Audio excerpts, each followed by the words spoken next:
What if your heart belonged to someone you barely knew? What if the universe kept showing you glimpses of a love that was never quite yours, until it finally was? This is a story about Anna and Liam. A story about the kind of love that comes softly, stays silently, and returns loudly. A story that will make you believe in fate, and remind you that sometimes the heart knows before the mind can understand. Stay with us until the end, because their journey might just change the way you look at love. If you're already feeling something stirring inside you, don't forget to subscribe and click the bell icon so you never miss a moment like this. Drop a like if you believe in destiny, and let us know in the comments what kind of story you want to live next. It was a rainy April afternoon in Germany. The train had just pulled out of Heidelberg, its windows fogged by soft condensation, and the landscape outside painted in watercolors. Fields of green smudged with blossom pinks and earthy browns. Anna sat by the window, her forehead lightly resting against the cool glass. She was leaving behind more than just a semester abroad. She was leaving behind a version of herself, free, unknown, untethered. Across the aisle, a young man fumbled with his suitcase. He had dark blonde hair that curled at the edges of his neck and eyes that flicked between confidence and confusion. "Is this seat taken?" he asked, gesturing to the spot beside Anna. She shook her head with a gentle smile. "No, go ahead." His name was Liam, a literature student from London, traveling before his postgraduate program began. They started talking about books, about trains, about how strange it was to meet people in motion. Their conversation flowed like they'd known each other for years, yet were just beginning. For 3 hours they were nowhere and everywhere. Strangers with a spark. Confidants in a fleeting moment. But as Anna's stop approached, reality arrived with the screech of brakes and the weight of goodbyes. They didn't exchange phone numbers. No social media handles. Just a look, so full of meaning it almost hurt, and a goodbye that felt like a beginning. Life went on. Anna returned to Brazil, finished her studies, started working in editorial design. She dated, she laughed, she grew. Liam, meanwhile, moved from city to city, Madrid, Melbourne, Montreal. His passion for literature turned into travel writing. But neither of them ever quite forgot the other.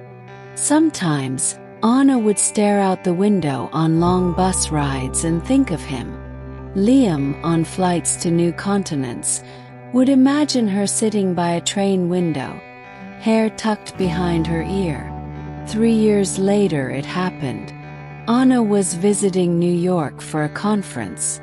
Browsing a small bookstore in Brooklyn, she heard a voice. British. Familiar.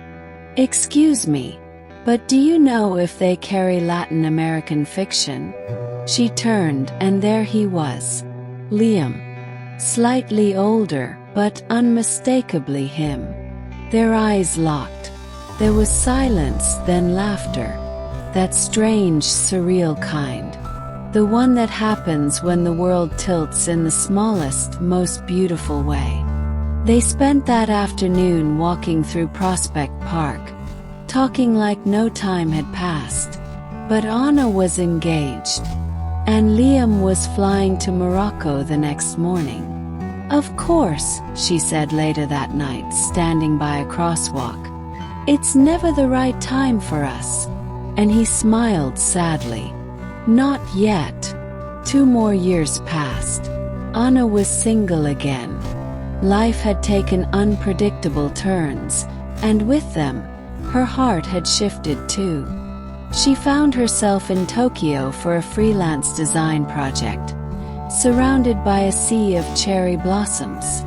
The streets near Ueno Park were blushing pink, alive with petals dancing in the wind. She stood beneath a tree, holding a paper coffee cup, when she saw a man kneel to tie his shoe nearby. And then he looked up. Liam. He blinked twice, as if trying to confirm the apparition before him. She froze, her coffee trembling slightly in her hand. It was him. They both laughed before they could say anything. That kind of laugh again. The one where surprise and fate collide like lovers running through a crowded station. They spent the day together, riding the metro without a destination, sharing sushi on a rooftop, and talking about the parts of themselves that had changed, and the parts that hadn't. But Liam was in a relationship. Serious one. Anna said nothing, just smiled politely and laughed when it was needed. Inside, her chest ached with a familiar rhythm. Before parting that night, he looked at her and said softly, "Why do we keep meeting like this?" She wanted to say, "Because maybe the universe is trying to give us chances we never take." But instead she just said, "Goodbye, Liam," and walked away, petals falling behind her like confetti for a wedding that hadn't happened yet. For a while the world was quiet. There were no more chance encounters. No half-glimpsed silhouettes on busy streets. No familiar voices in unfamiliar places. Just life. Moving. Without them in each other's orbit. Anna returned to Brazil for a time, to take care of her mother after a surgery. She watched the city she grew up in through older eyes. Slower, more grounded. She no longer felt the pull to chase every possibility. She was learning to cherish the stillness. Her mornings were filled with filtered light through linen curtains, the hum of fan blades, and books half-read on balconies. Her heart, though healing, held a space. Space shaped like a train seat, like a park bench, like Liam. She rarely spoke his name, but she often wrote his initials in the corners of her journals.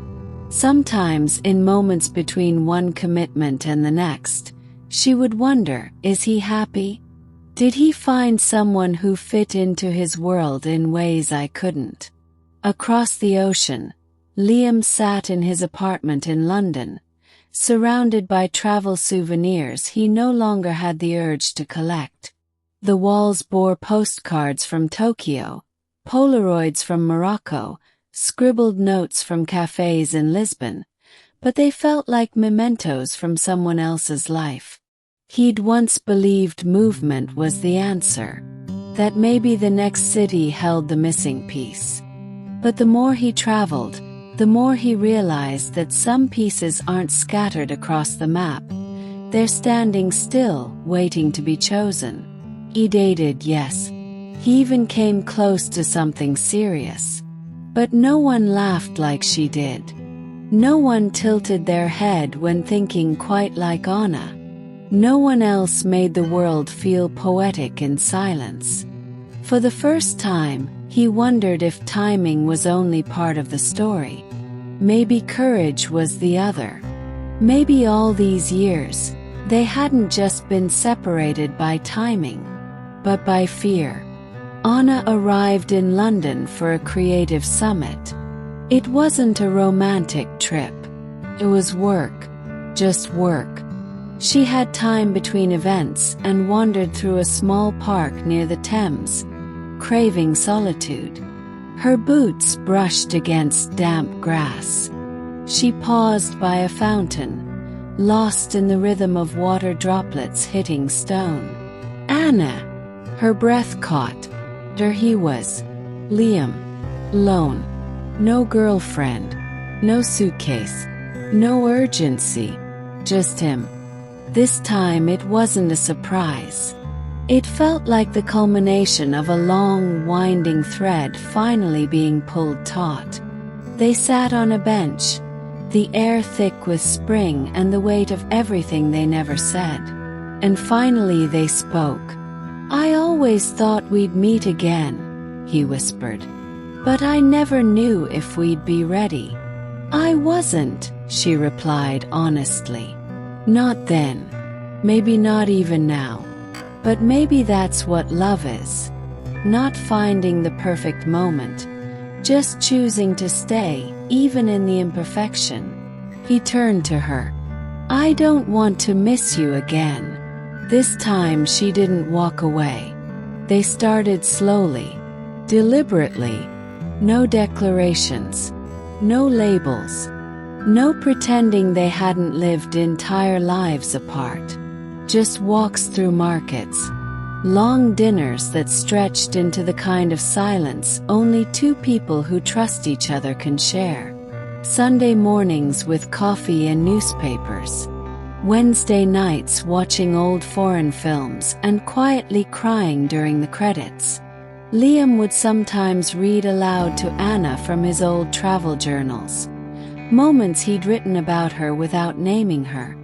She'd laugh and cover her mouth in disbelief when she realized how often he had seen her in every corner of the world.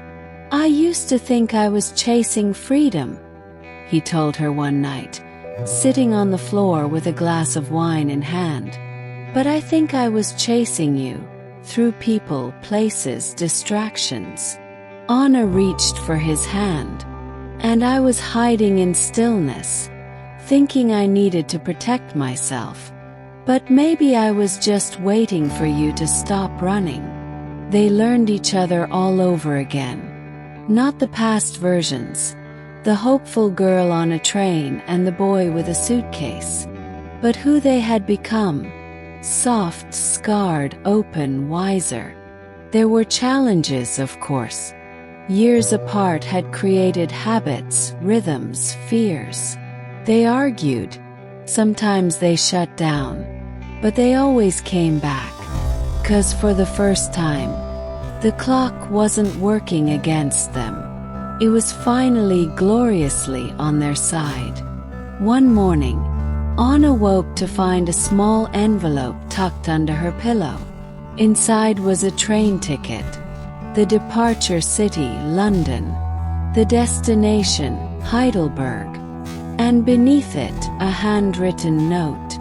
"Let's finish the ride we started." Tears welled in her eyes as she turned to see Liam standing at the door, smiling the same way he had on that train years ago. Only this time he wasn't passing through. This time he was staying. Some loves arrive like thunder. Loud, impossible to ignore. Others arrive like tides, returning again and again, slowly reshaping the shoreline of your soul. Anna and Liam's love was the latter. A love that waited. A love that asked for patience, growth, stillness. And when the time was right, boldness. They didn't just fall in love. They built it. Brick by brick. Word by word. City by city. And when they finally stood side by side on that platform in Heidelberg again, watching the train pull in, it was no longer about finding the right time. It was about choosing it. Because sometimes the universe gives you one last ticket. And when you take it, you arrive exactly where you're meant to be. If this story moved something inside you, subscribe to our channel and turn on notifications, so you're always here when a new love story begins.